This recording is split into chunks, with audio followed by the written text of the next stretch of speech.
It's finally here! Retroid 4! Okay, so let's take a look at this thing. This is the Retroid 4. It was... Wow, it took forever to ship, but it's here now. And yeah, pretty plain box. I already opened it once to charge it, because of course it absolutely does not come charged. Blank, and then on this side it says the flavor selection. And I got the one that looks like a SNES. Okay, so that plastic window here, and it looks like it's shipped in plastic, which is not my favorite. I kind of like it better when companies actually just make the product fit in the box, and if they have to, they put cardboard in it, but you know, it's okay. So that's presentation. Looks like this when you pull it out, which is okay. It's alright presentation. I think this guy, I like the presentation of the box on this guy better, which I have a video that I'm working on of editing this, but it's on my iPhone, so you know how that is with iPhone. It's just horrible random file types that are not compatible with anything.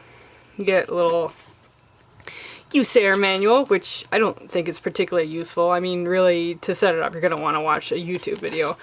But this device is on Wi-Fi accessible, so it's not too difficult. See, it says Wi-Fi right there. Yes. Alright, and then you get a screen protector. You always get a screen protector with these things, but unfortunately it's always glass. It's a nice shockproof one, but it's glass. And if you're like me and you want to actually record the thing with the camera pointed at it, then you're gonna want matte. Otherwise you'll pick up the lights at all times. Okay, so foam, yeet that. We got the cord on the bottom there. Ugh.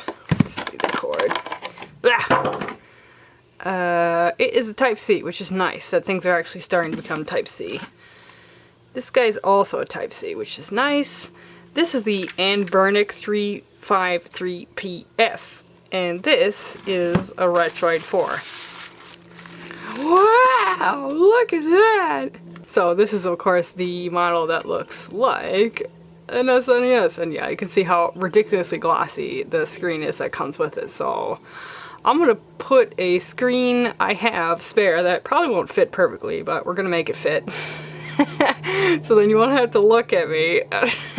So this is, I think, a Nintendo one. I bought a bunch for the Switch, and then I had cut them down to size for other stuff.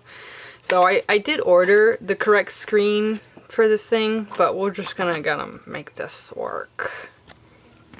Okay. So I ended up cutting the other spare one I had, and yeah, it looks a little better. There's still got a few dust crumbs, but I got another one coming. Okay, so this is the power button. It just sort of has a minus on it for some reason, so hold that down for a second. And it actually has a little like rumble pack, so it just like buzzed at me and blah, blah, blah, blah, blah. Retroid. Look at that screen, that's cool. That's cool! It does start up a lot faster than the Anbernic 353PS. Ugh!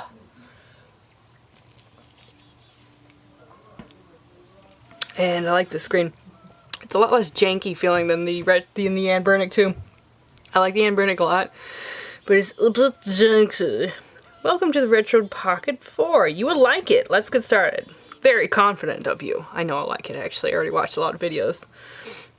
So the thing with this one is that it is basically, it's basically a phone.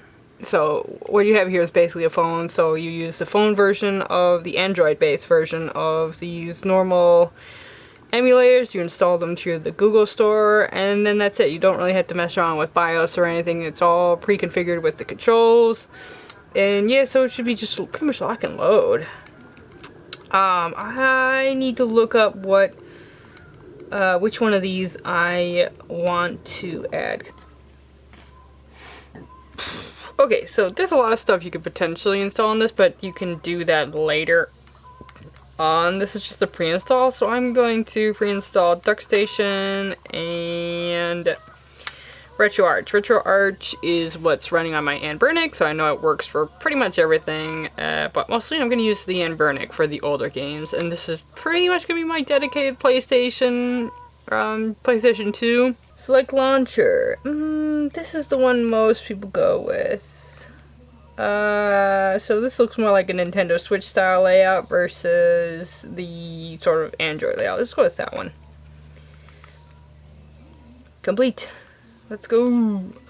Awesome. Oh, look, it's got music on there. Cool. Radio. Oh, it's got a radio. What? Oh, sorry, I don't have headphones right now. Nope. Yeah, and don't forget it's touchscreen, so you can actually kind of get around. Okay, so after you log in, you can go and pretty much download any app, anything, whatever you want on your emulator, just like it's a phone, except it's not a sucky freaking phone. It's an actual device you can play on. Which is nice. Between the two, in my opinion, the Anbernic, it looks a lot cooler. I mean, you just cannot beat the NES color and the dog bone NES controller shape. But this one, you know, it has like, it's like a mini Switch basically, but it's SNES flavored, and it's a little lighter, which isn't necessarily a good thing. Like, this feels pretty solid, but this also feels pretty solid. But yeah, overall, like, I really just enjoy playing this. Even though the screen's a little smaller, I enjoy it for the older games. And it's got the correct ratio too, so that's, you know, so for me, for all the older games, this is better. But I want to play my PlayStation 2 games.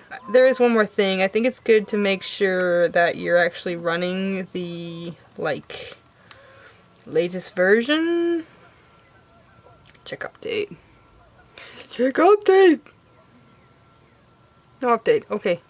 Alright, now I'm gonna go see if I can load some games on. And also, I was wondering... Oh yeah, look at that wallpaper.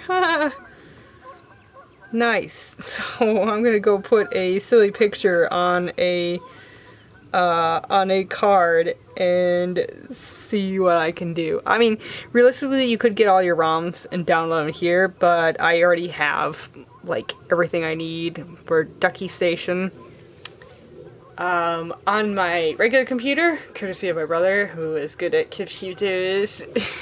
So let me just go and get this set up, and we'll actually like test this beast.